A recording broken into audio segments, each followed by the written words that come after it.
En defensa de las 40 horas. Por Jonathan Romero. Karl Marx escribió su crítica a la economía política ya hace algunos años, pero sus tesis son fundamentales para que la militancia de izquierda entienda el comportamiento del sistema capitalista. A la derecha no le gusta dicho argumento, porque las premisas resuelven una dinámica muy diferente a su narrativa. Puesto que la ideología burguesa dicta una especie de lectura romántica de su civilización, en donde el progreso llegó para quedarse y este sistema social y productivo viene a ser el más perfecto de todos. El capital resuelve otra cosa muy diferente, ya que su mirador pone énfasis en el carácter devastador de este proceso. Una dimensión importante está en la misma jornada laboral, es decir, la economía capitalista se basa en el plusvalor. El burgués obtiene un rédito gracias a que el trabajador reproduce el valor de la fuerza de trabajo, pero también el obrero anexa un valor adicional que el empresario moderno no retribuye y se lo queda para sus bolsillos. El trabajo es dominio, y al mismo tiempo significa expoliación. La jornada laboral se divide en dos grandes partes: primero, el trabajo socialmente necesario que es el salario, y segundo, el trabajo excedente que se manifiesta en la ganancia. La sociedad productora trabaja no solo para mantenerse a ellos y los suyos, sino también agrega un tiempo suplementario para aumentar la riqueza de los grandes capitalistas. Frente a la teoría del plusvalor, la teoría de Marx denuncia la tendencia extensiva de dominio, es decir, la primera medida de expoliación se llama plusvalor absoluto. La economía burguesa utiliza a la jornada laboral de manera perversa, y en ese sentido, las élites aumentan la jornada laboral para incrementar la ganancia empresarial. Si ya el concepto de plusvalor significa un robo a mano armada, en su primera fase, este se convierte en un atraco cínico. La burguesía incrementa el tiempo en la fábrica, para que el obrero reproduzca ampliamente la riqueza que le toca al dueño de los medios de producción. El plusvalor absoluto también contempla al plusvalor relativo. Es decir, la extensión de la jornada laboral se presenta como un primer mecanismo, pero a ese se le anexa otro más violento, que es el de la intensificación de la explotación. Una vez que la jornada laboral aumenta hasta los límites orgánicos del ser humano, pues el capital necesita incentivar otro mecanismo de opresión y este se basa en la reducción del tiempo socialmente necesario.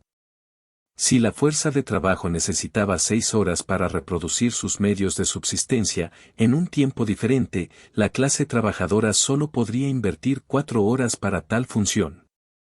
La tendencia histórica del capitalismo es incrementar la tasa de plusvalor, pero al mismo tiempo, reduce el tiempo socialmente necesario para que la vida del obrero se regenere en este momento civilizatorio.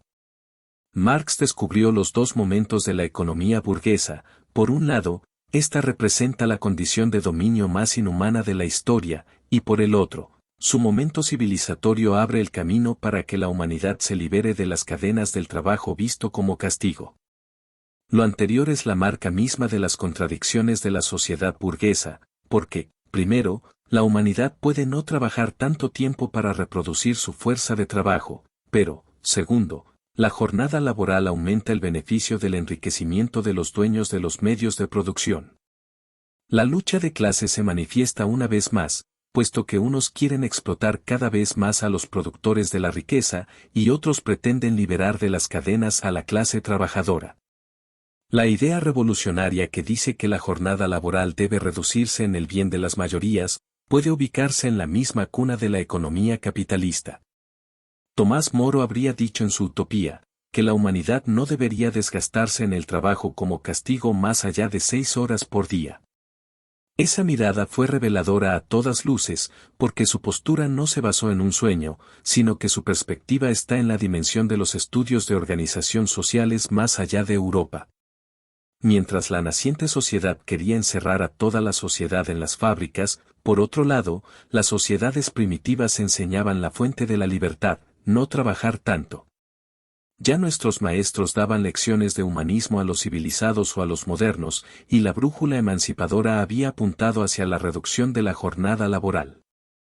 Marx escribió una cosa muy similar en 1844, cuando su horizonte le planteó la necesidad de reducir la jornada laboral dentro de los márgenes de las 5 horas diarias.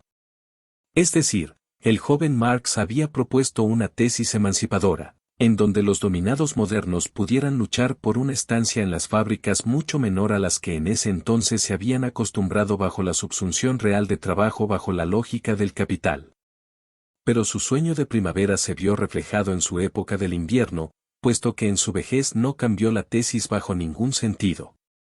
La reducción de la jornada laboral es un hecho revolucionario, y la militancia no debe despegarse de ese horizonte. La tendencia histórica del capitalismo aumenta la explotación del trabajo bajo sus dos fuentes, la extensiva y la intensiva.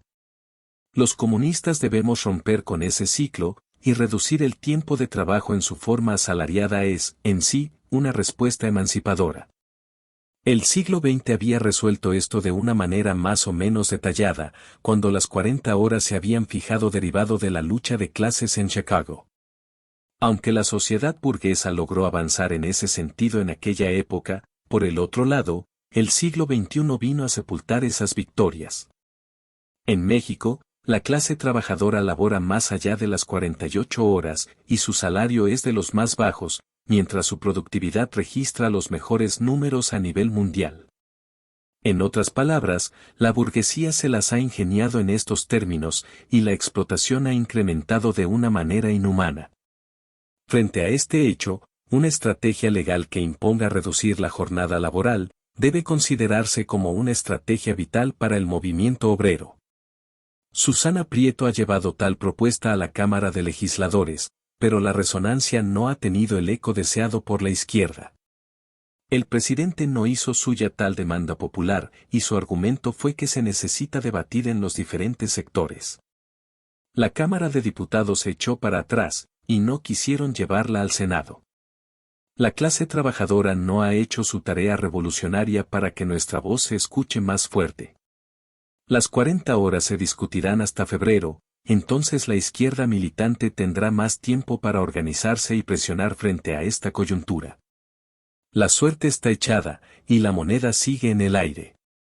La lucha de clases seguirá su curso, y en ese sentido, el polo que esté mejor organizado ganará la partida.